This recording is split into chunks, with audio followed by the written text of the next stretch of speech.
Everyone knows Jesus rose on the third day. Almost no one can tell you what happened on the first two. You have heard the ending 100 times. You have heard it in church, seen it painted on stained glass, sung it in hymns every spring. But if someone asked you right now to walk through those 3 days hour by hour, could you actually do it? Most people can't.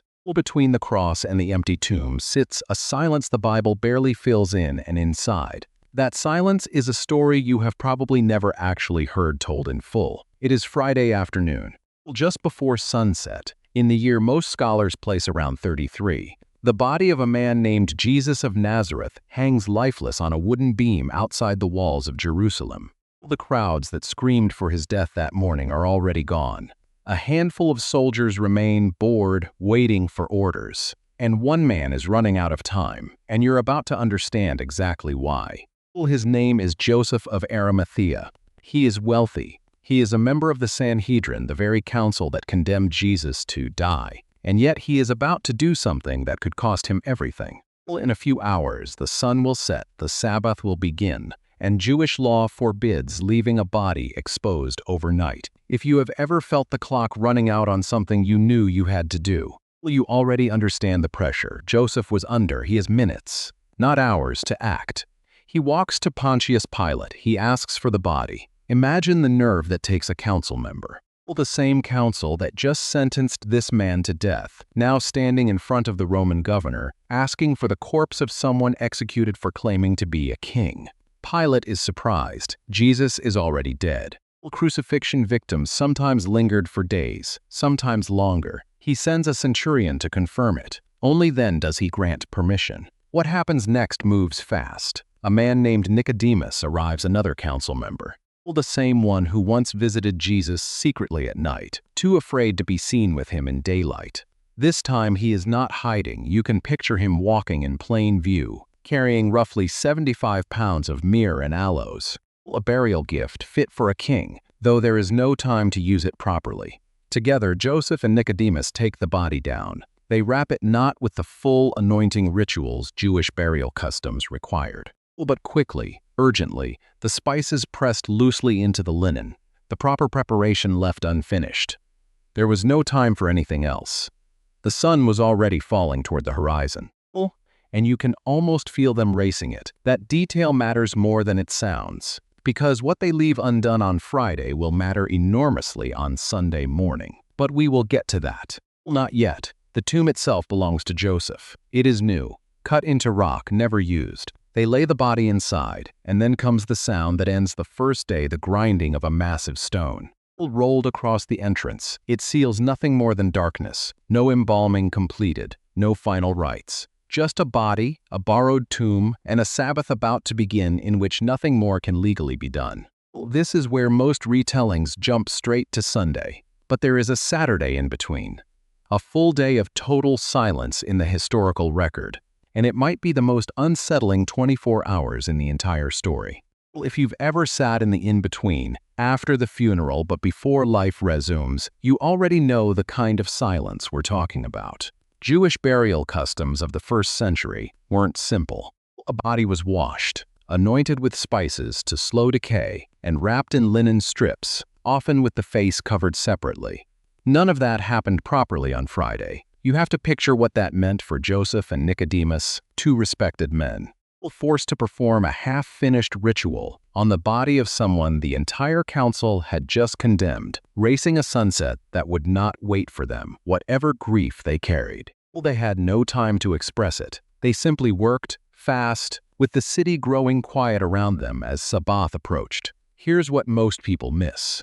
While the disciples are hiding, grieving, terrified for their own lives, something very different is happening just a few hundred yards away, inside the chambers of the chief priests. It is the Sabbath. Work is forbidden. Movement is restricted. And yet a delegation of priests and Pharisees does something extraordinary. They go to Pilate. On the one day they are supposed to do nothing at all. Stop and notice that. The fear driving them was strong enough to break their own law. They tell him they remember something Jesus said while he was alive, that after 3 days he would rise, and they ask for guards. Not because they believe it will happen, because they are afraid his followers might steal the body and claim that it did. Pilate gives them what they want: a Roman guard, likely a unit of 4 to 16 soldiers, trained, armed, under threat of execution themselves if they fail at their post. You have to understand what that meant for these men. Falling asleep on duty wasn't a slap on the wrist. It could mean their own death. These were not careless men standing watch. They go to the tomb. They roll a seal across the stone. A mark that means tampering with it is a crime against Rome itself, punishable by death, and then they wait. Think about what that night must have actually felt like for those soldiers. No torches blazing, no crowd, just darkness, a sealed rock, and hours stretching out with nothing to do but stay alert against an enemy they couldn't even picture. You can imagine the boredom mixed with dread, the way every gust of wind or distant sound would have made them tense. Whatever they were trained to expect thieves, maybe a handful of desperate disciples, it almost certainly wasn't what they were about to face. Stop and sit with that for a second. The most heavily guarded body in the ancient world belonged to a dead carpenter from Nazareth. If you've ever wondered why this story refused to disappear quietly, that detail alone should make you pause. The Hebrew tradition has a word for what some believed was happening during this time, in this space between death and the next world. Sheol, not quite hell, not quite nothing, but a shadowed realm of the dead, where every soul was thought to go. Later Christian creeds would describe Jesus descending there, into Sheol, into the deepest possible silence a human being can enter. Whatever was happening to the body sealed in that tomb, something else, something larger, was happening in a place no guard could reach and no historian could record. Meanwhile, the 11 remaining disciples are doing nothing heroic at all. They are hiding behind locked doors. The man they thought would become king is dead. Their movement, 3 years of their lives, looks finished. You can imagine the room, the silence between sentences, the fear every time footsteps pass outside. Peter, who swore he would die before denying Jesus, is somewhere in the city carrying the weight of having done exactly that 3 times to a servant girl in a courtyard while a rooster crowed. There is no resurrection yet. There is only grief, fear, and a guarded tomb sitting silent under a desert sky.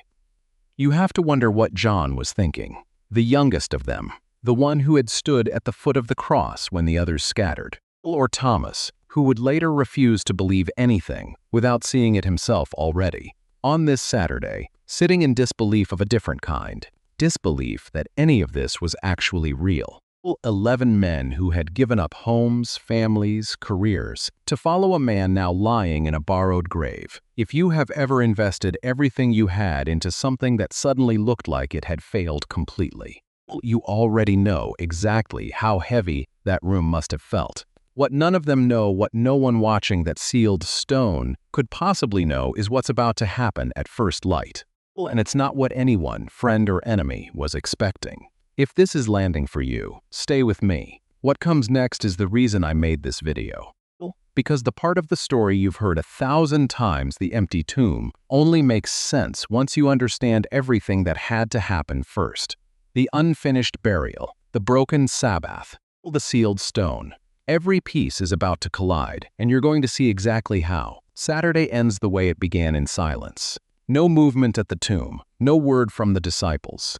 Just a guard standing watch over a stone that, according to ancient sources like the historian Josephus, who documented this period of Roman occupation in detail, would have been secured with both a physical seal and round-the-clock soldiers. Men who knew that falling asleep on duty meant their own execution. This was not a casual watch. Rome did not assign careless men to guard a grave, and you can be sure the chief priests made certain of that. And here's what most people miss about that decision. The guard wasn't there to stop a resurrection. Nobody on that hillside believed in resurrection. The guard was there to stop a theft, to stop exactly the kind of conspiracy the chief priests feared the disciples might attempt, which means everyone with power that weekend, Roman and Jewish alike, was actively working to make sure nothing could happen to that body without witnesses they built without meaning to, the very proof that would later make the empty tomb impossible to explain away. You should sit with the irony of that for a moment. The people most determined to prevent this story would become, accidentally, some of its strongest witnesses. Pay attention to this, because it changes how you read everything that follows. A handful of frightened, grieving disciples, scattered and hiding, did not have the manpower, the courage, or the opportunity to overpower trained Roman soldiers and break a government seal. Whatever explanation you land on for what happened next, the disciples stole. The body runs straight into a wall of armed men whose lives depended on preventing exactly that. Ask yourself honestly, would Peter, hiding from a servant girl's questions the night before, suddenly find the nerve to fight Roman soldiers in the dark? Now hold that thought, because the women are about to walk straight into it. Before sunrise, on the first day of the week, a small group of women begins moving through the dark streets of Jerusalem toward the tomb. Mary Magdalene is among them, a woman the Gospels say Jesus had freed from deep torment, who had followed him from Galilee, who stood at the foot of the cross when nearly everyone else had run. Other women travel with her: Mary, the mother of James, Joanna, the wife of a Herod's household official, and Salome, carrying spices they prepared after the Sabbath ended, intending to finish the burial rites that Joseph and Nicodemus never had time to complete on Friday. That detail from part 1, the rushed, unfinished anointing, has been waiting this entire time. Now it's the reason these women are walking through the dark before dawn, grief still raw, carrying jars of spice toward a grave they fully expect to find sealed. Well, you already know what they don't. Their only real worry, as they walk, is logistics. Who will move the stone? It would have taken several strong men to roll it away from the entrance. Well, these women have no plan for that. They are simply walking toward grief, prepared to do what custom and love required, with no idea that the stone is already a problem solved. Picture the walk itself: narrow streets, still dark, the smell of spice jars in their hands, the cold air before sunrise. You can imagine them talking quietly, maybe not talking at all. Each one replaying the worst Friday of her life. None of them are walking toward hope. They are walking toward one more painful task, the kind you do because love doesn't let you stay home, even when your heart has nothing left to offer. Here's the part nobody tells you. The earliest written accounts of this morning are not stories of triumphant celebration. They are stories of confusion, of fear. The women arrive to find the stone already moved, not shattered, not destroyed, but rolled away, the seal broken, the guards gone or terrified into stillness. Inside, where a body should be lying wrapped in stained linen, there is nothing. The grave clothes themselves are still there, undisturbed in their shape, as if whatever had been inside simply passed through them. This is where Loop 1 closes. Remember the unfinished burial, the spices pressed in hastily, the proper rites never completed because the Sabbath came too fast. Those linen wrappings, abandoned but intact, are the last physical trace of that rushed Friday afternoon. The women came to finish a burial that had already, somehow, become irrelevant. This is where Loop 2 closes. Remember the guard, the seal, the fear that someone might steal the body. Whatever happened in that tomb did not happen because soldiers fell asleep and let grave robbers through. It happened despite the seal, despite the guard, despite every precaution two governments combined to put in place. The very security measures, meant to disprove a resurrection, became, historically, some of the strongest evidence that something genuinely inexplicable occurred. And this is where Loop 3 closes the emotional one. These women, the ones who anointed bodies, who wept at crosses, who were the last to leave Golgotha and the first to return to the grave, become the first human beings in history to encounter the empty tomb. Not the apostles, not the religious leaders, not the Roman guard. Women whose testimony in that culture would not even have been considered legally valid in a court of law if you had been inventing this story to convince ancient readers. You would never have chosen them as your first witnesses. It would have hurt your credibility. The detail only makes sense if it actually happened that way. There is something achingly human in this moment that reaches across 2,000 years and lands right on you. Think of any time you have stood at a graveside, or sat in a hospital hallway, or waited by a phone for news you were afraid to receive. That specific kind of waiting grief mixed with dread, moving forward because love requires you to move forward, even when you expect nothing but more sorrow. Well, that is exactly the emotional space these women occupied as they walked through the dark. That morning, they were not expecting a miracle. They were doing the next right thing, one foot after another, because that is what grief and love together demand of you. If you have ever done that, shown up for someone, even when you had nothing left to give, you already understand exactly how they felt. And then, everything they understood about endings was undone in a single instant. The 3 days you thought you understood were never just about a body in a tomb. They were about a burial rushed by law, a grave sealed by fear, and a morning that arrived carrying a question no government, no soldier, and no stone could ultimately contain. So here is what actually happened, stripped of all the assumptions. Friday, a hurried, incomplete burial performed by 2 men risking their reputations to do right by a condemned criminal. Saturday, a broken Sabbath, a sealed tomb, and the heaviest security ancient Jerusalem could provide, placed there by the very people most afraid of what might happen next. Sunday, women walking toward grief, finding instead an empty space that history has never fully explained. That leads to something deeper, and this is the part worth carrying with you. The lengths people went to control this story, Pilate's guard, the priest's fear, even Joseph's rushed mercy, could not control the outcome.